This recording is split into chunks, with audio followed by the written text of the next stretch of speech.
Bienvenidos al Punto Afro con Aura Serna y Jorge Utria. Hola, ¿qué tal amigos? Bienvenidos al Punto Afro. Hoy con la historia de dos grandes escritores que en sus obras plasmaron la esencia, la sencillez y la grandeza del ser humano. Uno del Caribe y el otro del Pacífico colombiano, Gabriel García Márquez y Arnoldo Palacios. García Márquez, nuestro Nobel, el que consiguió seducir y ligar la magia con la realidad, quien ya desde otra dimensión nos acompaña y a quien le rendiremos homenaje en agradecimiento por sus aportes literarios en cuentos, novelas, crónicas y en la vida misma, en los que abordó el tema afrocolombiano.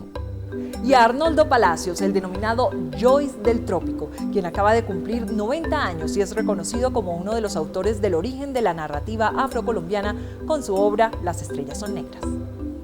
Homenaje a Arnoldo Palacios, literatura afrocolombiana.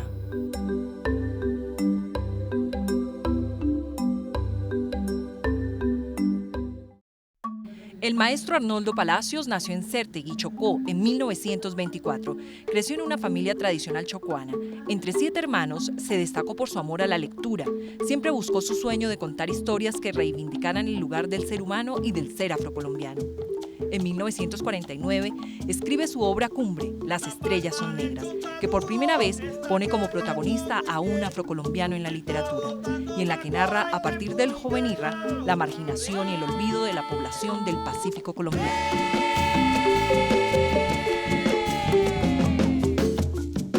La novela se inscribe en el afrocriollismo, movimiento literario de los intelectuales de la década de los 40. Actualmente reside en Francia, lugar al que llegó a estudiar en la Universidad de la Sorbona, luego de obtener una beca para estudiar lenguas clásicas y literatura. Jamás olvida su tierra colombiana, que siempre lo inspira en la labor de la escritura.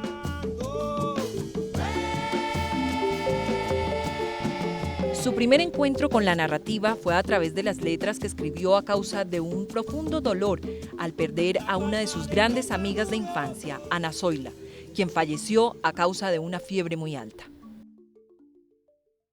Y yo, para el entierro de ella, ¿no?, quise hacer un discurso, como yo había oído decir que se hacían discursos para enterrar a la mujer.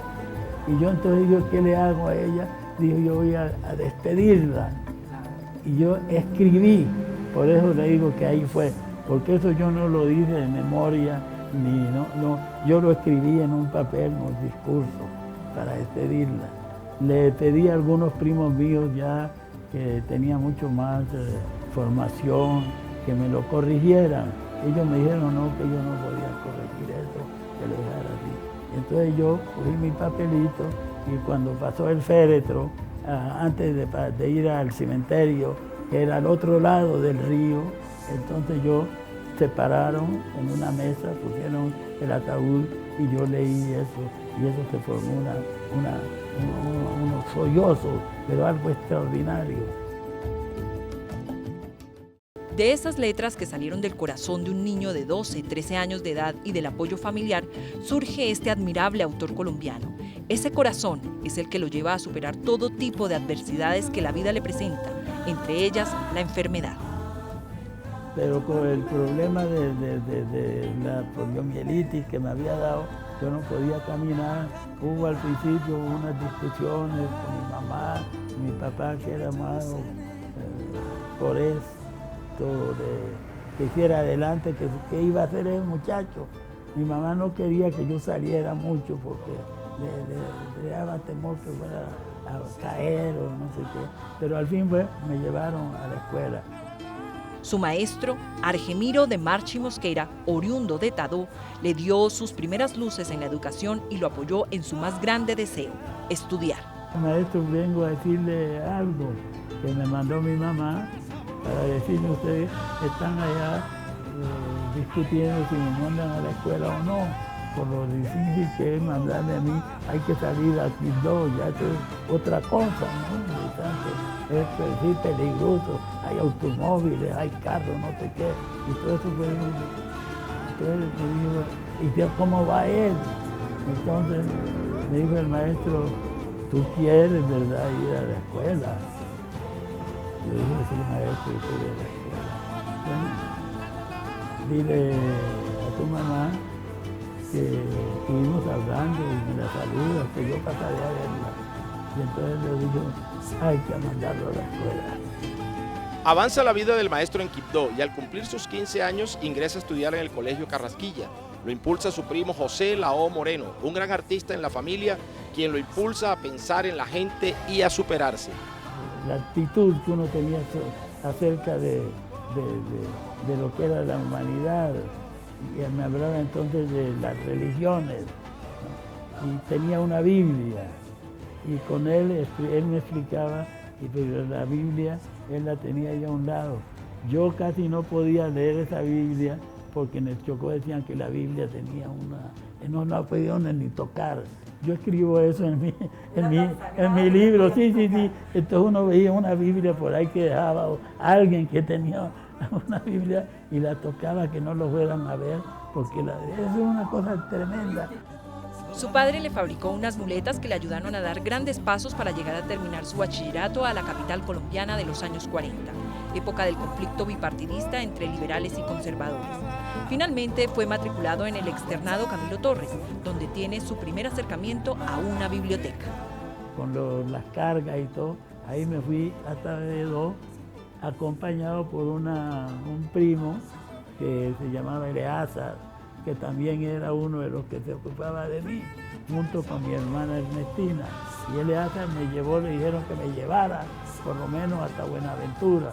Y entonces me fui con él, muy bien, llevamos, cogimos el barco, vi por la primera vez el mar. Esto es un poquito impresionante, ¿no? Pero estaba más bien calmo.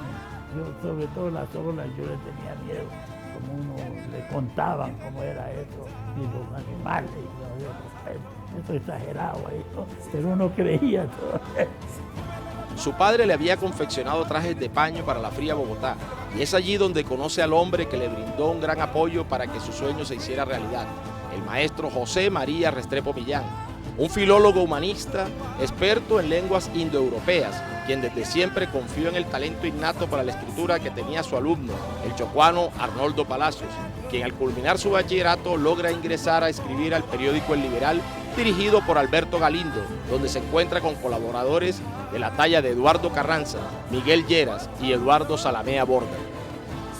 Estaba en el Liberal.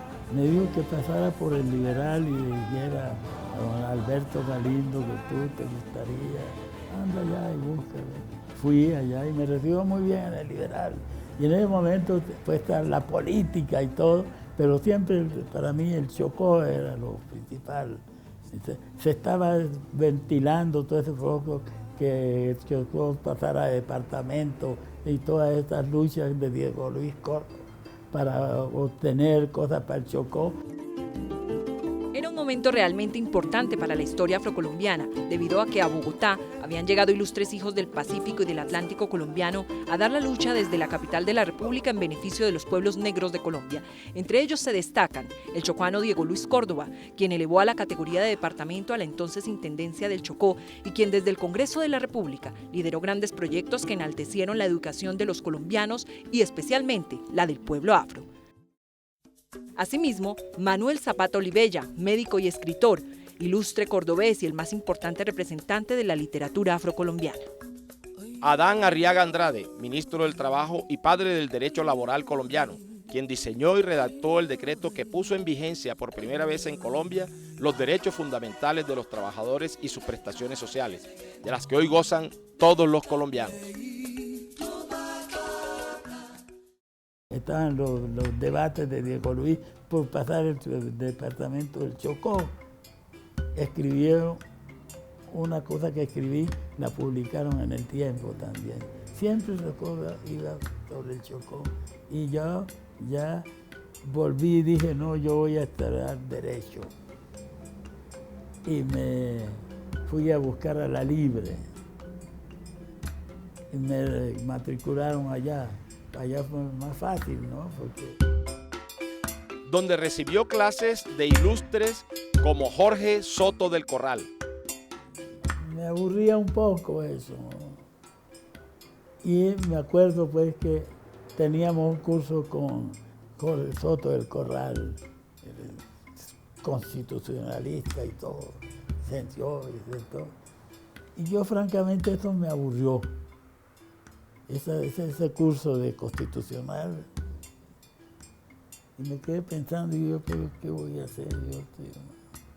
Digo, no, yo voy a dedicarme más bien a la literatura, a buscar como sea, pero entrar, la prensa, voy a escribir. Y me salí. Es así que el maestro Arnoldo Palacios, en búsqueda de las letras en la Bogotá de los años 40, se reúne con los intelectuales de la época, quienes entre tinto y tinto se daban cita en el Café La Fortaleza, el Windsor, el Automático, el Bogotá, entre otros. Y algunos jóvenes que iban a los cafés, pero claro, siempre uno encontraba el problema económico, ¿no? Un café, pues hay que pagar ahí, y no, bueno, uno se arregla. Y la gente son generosas también, y se comprende, y como a uno le interesa son lo que se discute, lo que se habla, una vida social, pues entonces ahí el café, el tinto, eso se va y alguno paga, ¿no? Pero a uno nos interesaba era las reuniones de estas, bueno, exacto, el intelecto. En sus inicios como periodista le gustaba el género del reportaje para narrar documentalmente sus investigaciones. Se bautizó bajo el seudónimo de Saúl Salomón. Las vidas de los judíos que habían sufrido tanto con la guerra, en los campos de concentración, todo eso iba con el Chocó. Entonces yo dije, cuando llevé el artículo, un artículo ya entero, bien hecho, y se lo entregué y yo le puse, yo encontré uno que suene bien, que la gente lo lea. Y me puse Saúl Salomón. Carajo, y yo, con esto lo van a leer. Pero después me arrepentía, yo dije, pero no es Arnoldo Palacios, ¿cómo saben que soy yo? No, pero uno sabe que esos seudónimos van tomando fuerza hasta que ya se hacen conocidos, ¿no? Calibán en el tiempo, y así mucho. Al llegar al semanario Sábado, escribió un reportaje que causó impacto en el Chocó, porque hablaba de la vida de Adán Arriaga Andrade, y aunque varias veces golpeó sus puertas, no obtuvo la entrevista con el ministro de Trabajo, paisano suyo. Y el sábado siguiente apareció una página grande, enorme. Uy. Y que empezó la cosa en el Chocó. Llegó el avión con el periódico y lo decomisaron y toda esa cosa. Y en el país entero. Habían unas cositas que tal vez fue lo que era en realidad bien escrito. Después de este suceso, Arnoldo Palacios continuó escribiendo en el semanario acerca de los hechos que le ocurrían a los intelectuales de la época. Es en este momento que se agita el pueblo y ocurren los hechos de violencia acaecidos el 9 de abril de 1948 en Bogotá. Arnoldo Palacios ya ganaba 25 pesos por sus artículos, pero él deseaba escribir más y mejor. Escribió su novela Las estrellas son negras, que se quemó íntegramente en dichos sucesos. Tenía el borrador y quería pasarlo en limpio. Yo no tenía máquina de escribir, papel, todas esas cosas, ¿no? Vivía en un cuartico por allá, bueno, ya independiente, pero todo eso. Y en el Fortaleza venía también un poeta, Carlos Martín, que lo habían nombrado redactor de Sábado. Y él me había visto ahí, entonces yo ya lo conocía. Y me dijo él una vez, me dijo, Palacios, si tú necesitas algo, anda ya al ministerio a la hora en que cierran el trabajo, pues que las secretarias te van y tú aprovechas y escribes ahí en máquina y yo te hago dar una máquina seca y todo. Y por la tarde lo mismo. Yo en general, me decía él, yo trabajo incluso un poco más de las 6 y ahí tú vienes a escribir, a sacar en limpio tu trabajo, lo que quieras. Y entonces me arregló eso y yo empecé con el borrador a un lado, pues. Le prestaban la máquina, papel y hasta tinto tomaban cuando el edificio estaba desocupado. ¿Qué ocurrió?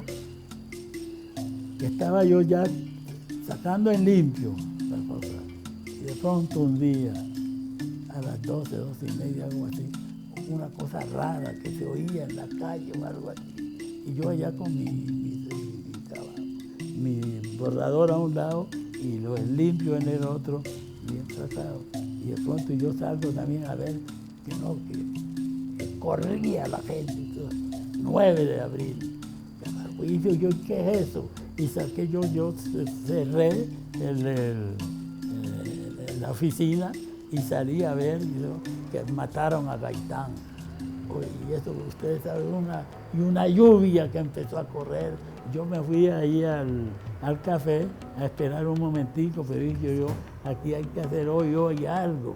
¿No? La gente, y pasaban la gente, los trabajadores, gente armados, con pullas, con lo que tenían, cuchillos y todo.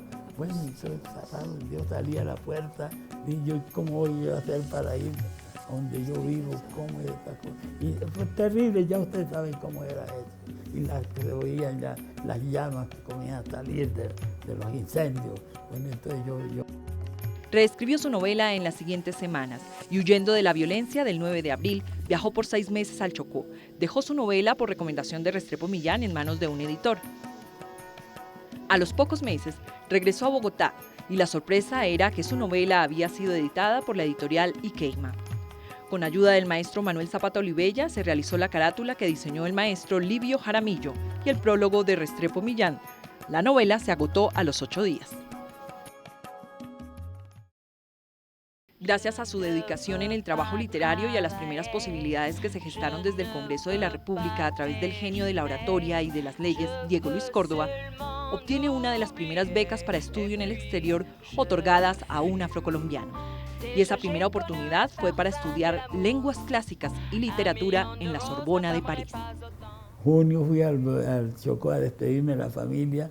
Mayo, junio, julio, agosto, septiembre, y en septiembre ya yo estaba en un barco que iba para... Llegó a Cartagena para embarcarse hacia Francia, y es en La Heroica donde se produce el encuentro entre Arnoldo Palacios y Gabriel García Márquez, quien también por esa época había huido luego de los disturbios sangrientos que se desataron el 9 de abril de 1948 y en los que la pensión donde residía García Márquez había sido incendiada. Gracias al apoyo del ilustre médico y escritor afrocolombiano Manuel Zapata Olivella, García Márquez comienza a trabajar como reportero en el periódico El Universal de Cartagena. Yo me fui, salí de Bogotá, ya que me iba para Europa, entonces yo tenía un pasaje en barco, pero de Bogotá a Cartagena por avión. Entonces yo cogí el avión, llegué a Cartagena para tomar el barco que iba a Europa. Y mi primo José Lao Moreno, que había ido a vivir a Cartagena, el arquitecto y el artista que les hablé, él me recibió ahí, y yo fui a la casa de él, y José Lao conocía a unos señores, entre los cuales había un joven que era amigo de ellos allá. Entonces ese amigo de José Lao fue a ver a José Lao y a saludarme, y llegó por la noche más o menos con otra persona que era García Márquez, y estuvimos ahí hablando un poquito así, y al día siguiente salía el barco ya, y a las 7 de la mañana yo fui, José Lao me acompañó al barco, y vino ese joven, ese otro ahí, con un periódico, me dio el Universal de Cartagena, y me lo dio con un artículo en donde él me despedía. Gabo se asombra del silencio de los críticos ante la aparición del libro de Arnoldo Palacios. Él considera que Las estrellas son negras, con todas sus imperfecciones, es superior a los mejores libros del año. Gabriel García Márquez reconoce la importancia de la cultura africana, especialmente en sus descripciones en el Caribe colombiano.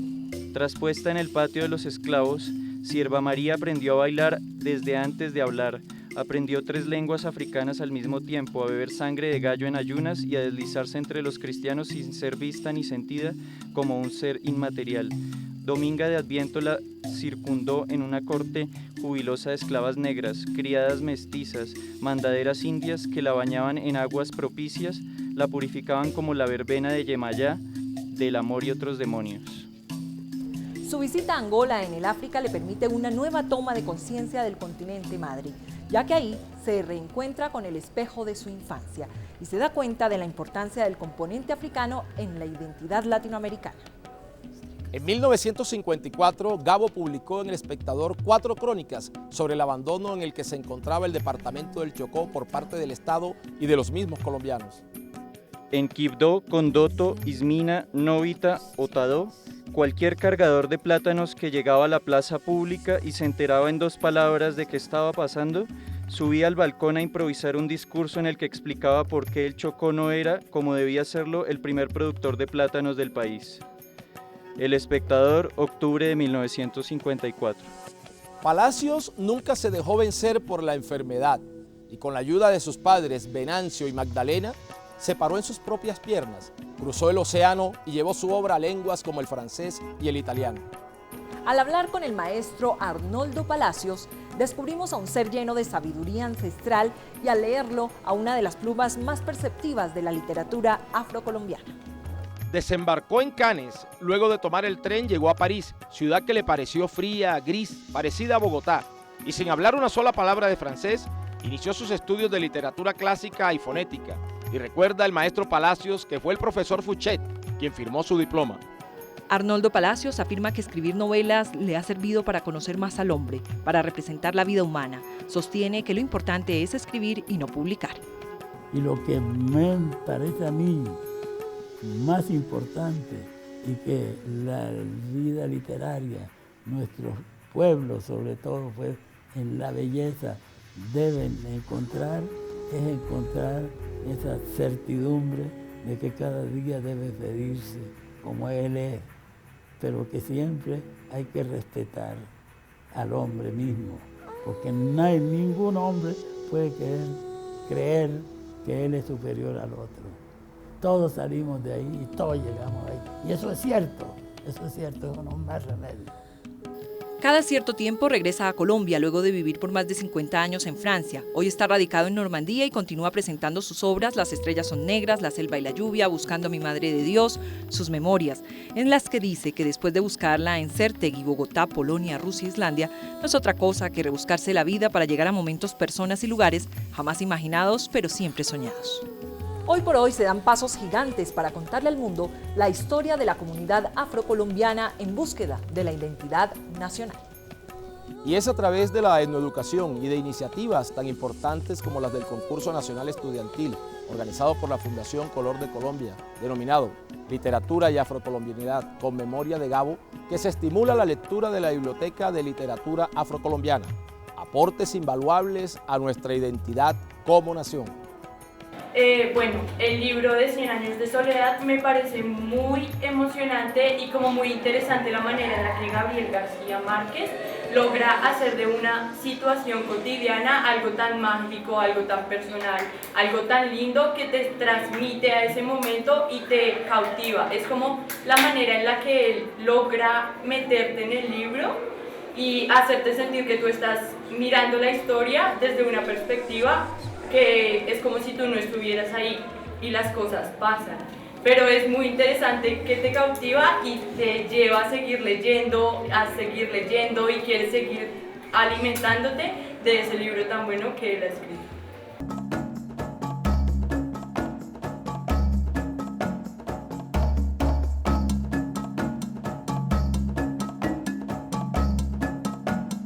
Bienvenidos. En este especial de Al Punto Afro sobre recomendados literarios hablaremos sobre la obra de Gabriel García Márquez. Libros como Textos costeños, Los funerales de la mamá grande y 100 años de soledad abundan en referencias al tema. Para no desentonar con las alabanzas al libro que el escritor Carlos Fuentes llamó El Quijote de América, en esta sección también lo citaremos. Se llamaba Petra Cotes, había llegado a Macondo en plena guerra con un marido ocasional que vivía de las rifas y cuando el hombre murió, ella siguió con el negocio. Era una mulata limpia y joven, con unos ojos amarillos y almendrados que le daban a su rostro la ferocidad de una pantera, pero tenía un corazón generoso y una magnífica vocación para el amor. 100 años de soledad. Soy Alejandro Córdoba y los espero en el próximo programa de Al Punto Afro con más libros recomendados.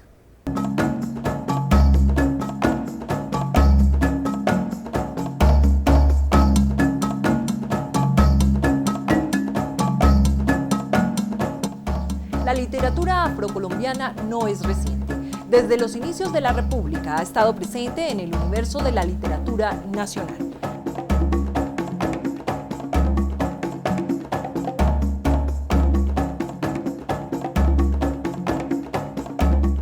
Gabriel García Márquez y Arnoldo Palacios, hombres por los que su rigor al escribir los lleva a traspasar fronteras en el tiempo y en el espacio. Así es, Jorge, dejando un legado lleno de realismo mágico para futuras generaciones. Somos Aura Serna y Jorge Utria con lo mejor de Al Punto Afro. Esperamos que el programa de hoy haya sido de su total agrado y no olviden escribirnos a nuestra cuenta de Twitter @elpuntoafro y dejarnos sus opiniones e inquietudes.